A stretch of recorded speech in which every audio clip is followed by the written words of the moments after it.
From New York Times, I'm Michael Barbaro. This is The Daily. Free Palestine! Over the past week, what had begun as a smattering of pro-Palestinian protests on America's college campuses exploded into a nationwide movement. People united will never be defeated!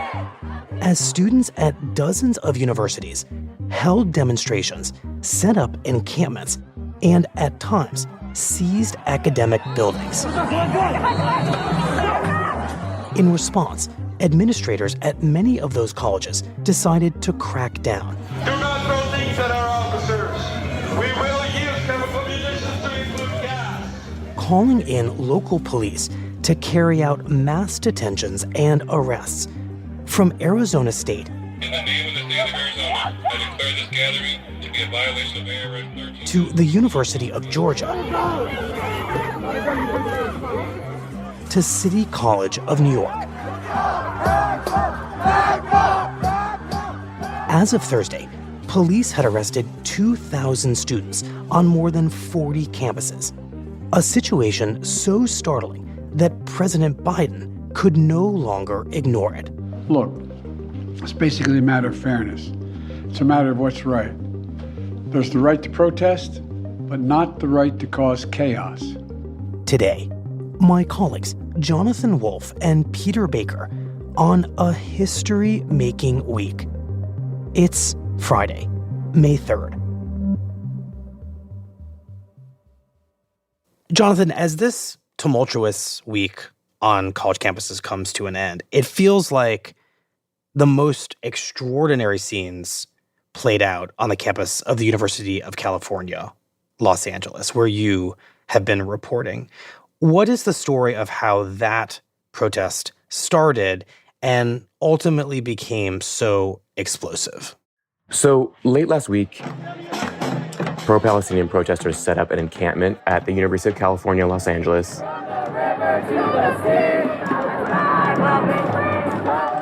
It was right in front of Royce Hall, which I don't know if you are familiar with UCLA, but it's like a very famous red brick building. It's like on all the brochures. Mm-hmm.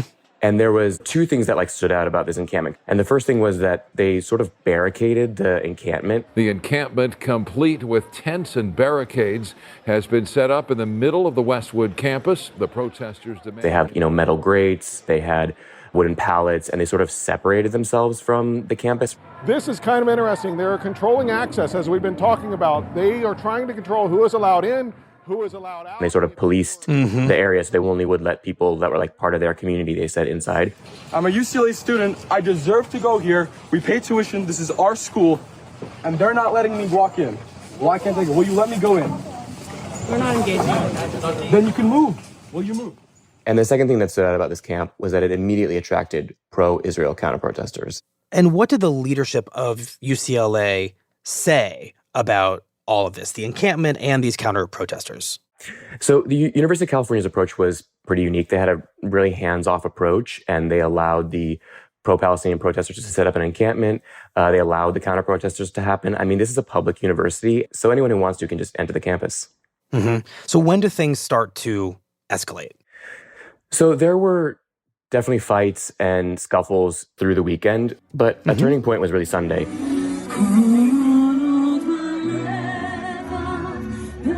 When this group called the Israeli American Council, they're a nonprofit organization, organized a rally on campus.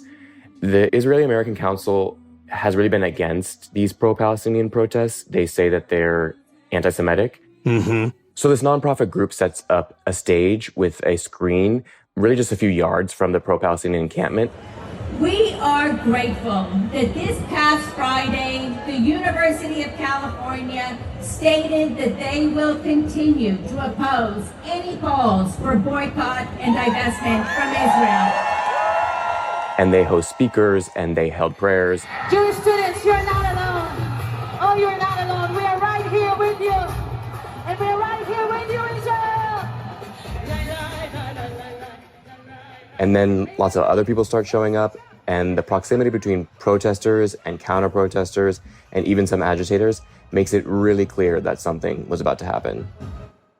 And what was that? What ended up happening? On Monday night, a group of about 60 counter-protesters tried to breach the encampment there, and the campus police had to break it up. And things escalated again on Tuesday.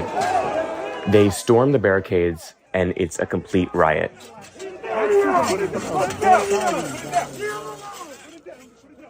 I went to report on what happened just a few hours after it ended. Hello? Hi. And I spoke to a lot of protesters, and I met one demonstrator, Marie. Yeah, my first name is Marie, Marie. Last name Salem. And Marie described what happened. So, can you just tell me a little bit about what happened last night? Last night, we were approached by, over 100 counter-protesters who were very mobilized and ready to break into camp. They proceeded to try to breach our barricades extremely violently. Marie said it started getting out of hand when counter-protesters started setting off fireworks towards the camp. They had bear spray, they had mace, they were throwing wood and spears, throwing water bottles, continuing fireworks. So she said that they were terrified. It was just all hands on deck. Everyone was guarding the barricades. Every time someone experienced the bear spray or mace or was hit and bleeding, we had some medics in the front line, and then we had people. And they said that they were just trying to take care of people who were injured. I mean, at any given moment, there is, 5 to 10 people being treated. So what she described to me sounded more like a battlefield than a college campus. And it was just a complete terror and complete abandonment of the university, as we also watched private security watch this the entire time on the stairs. And some LAPD were stationed about a football field length back from these counter-protesters and did not make a single arrest, did not attempt to stop any violence, did not attempt to get in between the two groups. No attempt. I should say, I spoke to state authorities and eyewitnesses, and they confirmed Marie's account about what happened that night, both in terms of the violence that took place at the encampment and how law enforcement responded. So in the end, people ended up fighting for hours before the police intervened.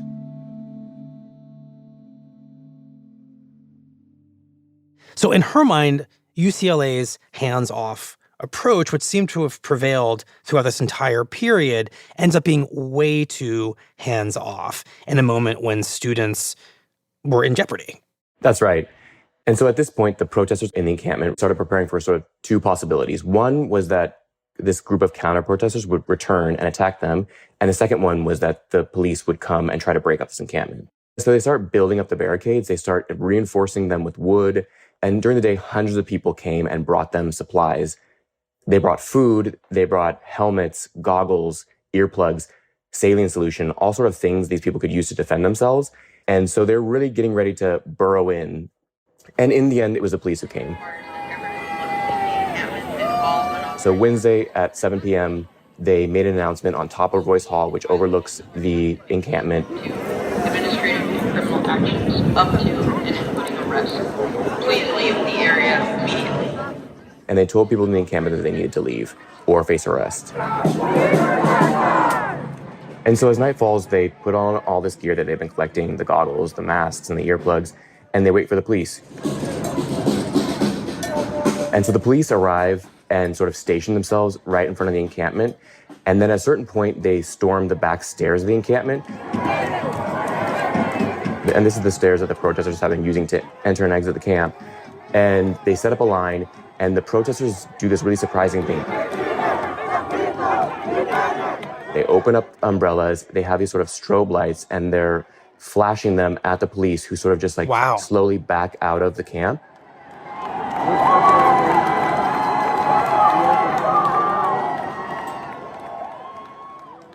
And so at this point, they're feeling really great. They're like, we did it. We pushed them out of the camp. And when the cops try to push again on those same set of stairs,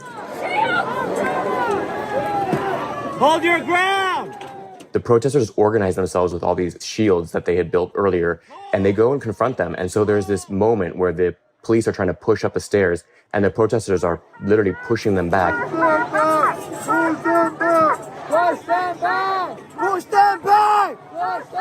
And at a certain point, dozens of the police officers who were there basically just turn around and leave. So how does this eventually come to an end? So at a certain point, the police push in again. Most of the conflict is centered at the front of these barricades, and the police just start tearing them apart. They remove the front barricade, and in its place is this group of protesters who have linked arms, and they're hanging on to each other, and the police are trying to pull protesters one by one away from this group. But they're having a really hard time because there's so many protesters and they're all just hanging on to each other.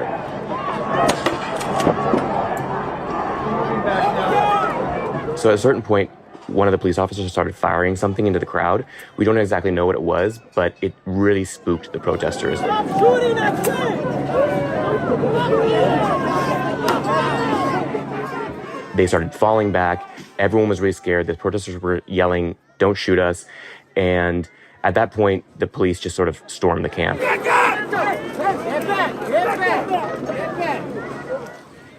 And so after about 4 hours of this, the police pushed the protesters out of the encampment. They had arrested about 200 protesters, and this was finally over. And I'm just curious, Jonathan, because you're standing right there. You are bearing witness to this all, what you're thinking, what your impressions of this were. I mean, I was stunned. These are mostly teenagers. This is a college campus, an institution of higher learning, and what I saw in front of me looked like a war zone. The massive barricade, the police coming in with riot gear, and all this violence was happening in front of these red brick buildings that are famous for symbolizing a really open college campus, and everything about it was just totally surreal.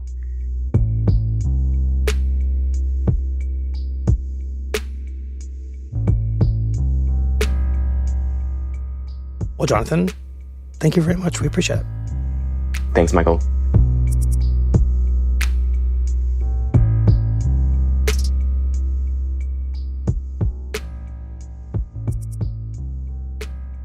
We'll be right back.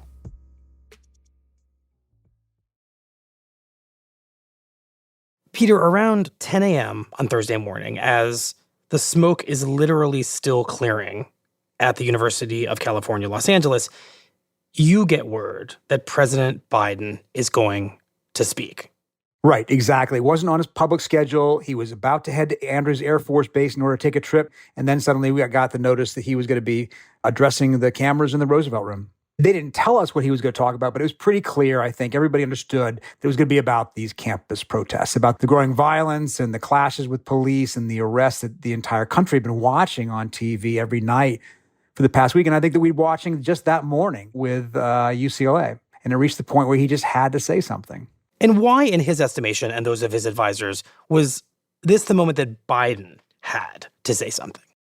Well, it kind of reached a boiling point. It kind of reached the impression of a national crisis. And you expect to hear your president address it in this kind of a moment, particularly because it's about his own policy. His policy toward Israel is at the heart of these protests. And he was getting a lot of grief. He was getting a lot of grief from Republicans who were chiding him for not speaking out personally. He hadn't said anything in about 10 days. He's getting a lot of pressure from Democrats, too, who wanted him to come out and be more forceful. It wasn't enough, in their view, to leave it to his spokespeople to say something. Moderate Democrats felt he needed to come out and take some leadership on this. And so at the appointed moment, Peter, what does Biden actually say in the Roosevelt Room of the White House? Good morning. Before I head to North Carolina, I wanted to speak for a few moments about what's going on our college campuses here. Well, he comes into the Roosevelt Room and he talks to the camera and he talks about the two clashing imperatives of American principle. The first is the right to free speech and for people to peacefully assemble and make their voices heard. The second is the rule of law. Both must be upheld. One is freedom of speech. The other is the rule of law. In fact, peaceful protest is in the best tradition of how Americans respond to consequential issues. But neither are we a lawless country. In other words, what he's saying is, yes, I support the right of these protesters to come out and object to even my own policy, in effect, is what he's saying, but it shouldn't trail into violence. Destroying property is not a peaceful protest. It's against the law. Vandalism, trespassing, breaking windows, shutting down campuses. It shouldn't trail into taking over buildings and obstructing students from going to class or canceling their graduations. Threatening people, intimidating people, instilling fear in people is not peaceful protest. It's against the law. And he leans very heavily into this idea that what he's seeing these days goes beyond the line. I understand people have strong feelings and deep convictions. In America, we respect the right and protect the right for them to express that. But it doesn't mean anything goes. It is crossed into harassment and expressions of hate in a way that go against the national character. As president, I will always defend free speech. And I will always be just as strong in standing up for the rule of law. That's my responsibility to you, the American people, my obligation to the Constitution. Thank you very much. Right. As I watched the speech, I heard his overriding message to basically be, I, the President of the United States, am drawing a line. These protests and counter-protests, the seizing and defacing of campus buildings, class disruption, all of it, name-calling, it's getting out of hand, that there's a right way to do this, and what I'm seeing is the wrong way to do it, and it has to stop. That's exactly right. And as he's wrapping up, reporters, of course, ask questions. And the first question is, Mr. President, have the protests forced you to reconsider any of the policies with regard to the region? Will this change your policy toward the war in Gaza, which, of course, is exactly what the protesters want. That's the point. Right. And he basically says, no. No. Just one word, no. Right. And that felt kind of important, as brief and fleeting as it was, because at the end of the day, what he's saying to these protesters is, I'm not going to do what you want. And basically, your protests are never going to work. I'm not going to change the U.S.'s involvement in this war. Yeah, that's exactly right. He is saying, I'm not going to be swayed by angry people in the streets. I'm going to do what I think is right when it comes to foreign policy. Now, what he thinks is that they're not giving him enough credit for trying to achieve what they want, which is an end of the war. He has been pressuring Israel and Hamas to come to a deal for a ceasefire that hopefully, in his view, would then lead to a more enduring end of hostilities. But of course, this deal hasn't gone anywhere. Hamas in particular seems to be resisting it. And so the president is left with a policy of arming Israel without having found a way yet to stop the war. Right. I wonder, though, Peter, if we're being honest, don't these protests, despite what Biden is saying there, inevitably exert a kind of power over him, becoming one of many pressures, but a pressure nonetheless that does influence how he thinks about these moments. I mean, here he is at the White House devoting an entire conversation to the nation to these campus protests. Well, he knows this feeds into the political environment in which he's running for re-election, in which he basically has people who otherwise might be his supporters on the left disenchanted with him. And he knows that there's a cost to be paid. And that certainly obviously is in his head as he's thinking about what to do. But I think his view of the war is changing by the day for all sorts of reasons. And most of them having to do with realities on the ground. He has decided that Israel has gone far enough, if not too far, in the way it has conducted this operation in Gaza. He is upset about the humanitarian crisis there, and he's looking for a way to wrap all this up into kind of a move that would move to peacemaking, like beginning to get the region to a different stage, maybe have a deal with the Saudis to normalize relations with Israel in exchange for some sort of a two-state solution that would eventually resolve the Palestinian issue at its core. So I think it's probably fair to say that the protests won't move him in an immediate kind of sense, but they obviously play into the larger zeitgeist of the moment. And I also think it's important to know who Joe Biden is at heart. Explain that. He's not drawn to activism. He was around in 1968, the last time we saw this major conflagration at Columbia University, for instance. At the time, Joe Biden was a law student in Syracuse, about 250 miles away. And he was an institutionalist even then. He was just focused on his studies. He was about to graduate. He was thinking about the law career. And he didn't really have much of an affinity, I think, for his fellow students of that era, for their activist way of looking at things. He tells a story in his memoir about walking down the street in Syracuse one day to go to the pizza shop with some friends. And they walk by the administration building and they see people hanging out of the windows, They're hanging SDS banners. That's the Students for a Democratic Society, which was one of the big activist groups of the era. And he says, they were taking over the building, and we looked up and said, look at those assholes.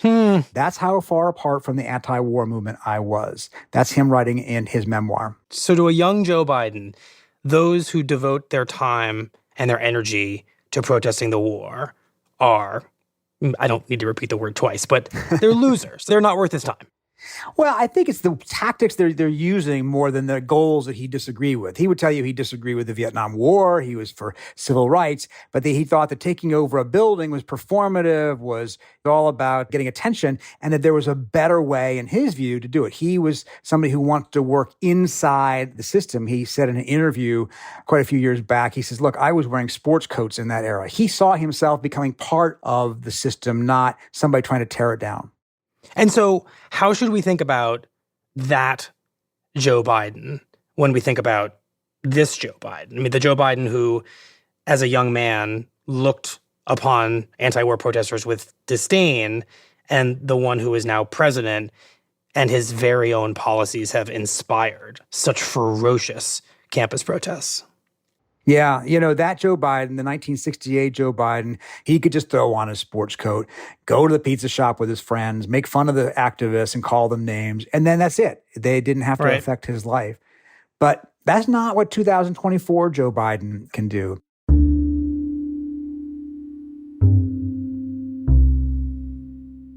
Now, wherever he goes, he's dogged by this. He goes to speeches and people are shouting at him, Genocide Joe, Genocide Joe. He is the target of the same kind of a movement that he disdained in 1968. And so as much as he would like to ignore it or move on or focus on other things, I think this has become a defining image of his year and one of the defining images perhaps of his presidency. And 2024 Joe Biden can't simply ignore it.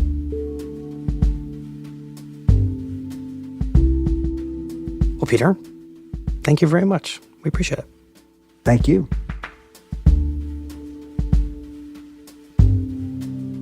We'll be right back.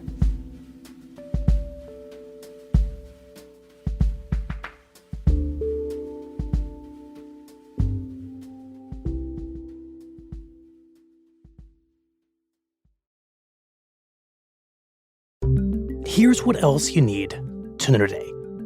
During testimony on Thursday in Donald Trump's hush money trial, jurors heard a recording secretly made by Trump's former fixer, Michael Cohen, in which Trump discusses a deal to buy a woman's silence. In the recording, Trump asks Cohen about how one payment made by Trump to a woman named Karen McDougal would be financed.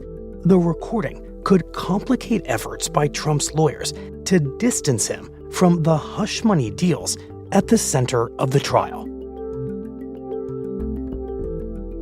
A final thing to know, tomorrow morning, we'll be sending you the latest episode from our colleagues over at The Interview. This week, David Marchese talks with comedy star Marlon Wayans about his new stand-up special. It's a high that you get when you don't know if this joke that I'm about to say is going to offend everybody, or they're going to walk out, or they're going to boo me, or they're going to hate this. And then you tell it, and everybody cracks up, and you're like, whew!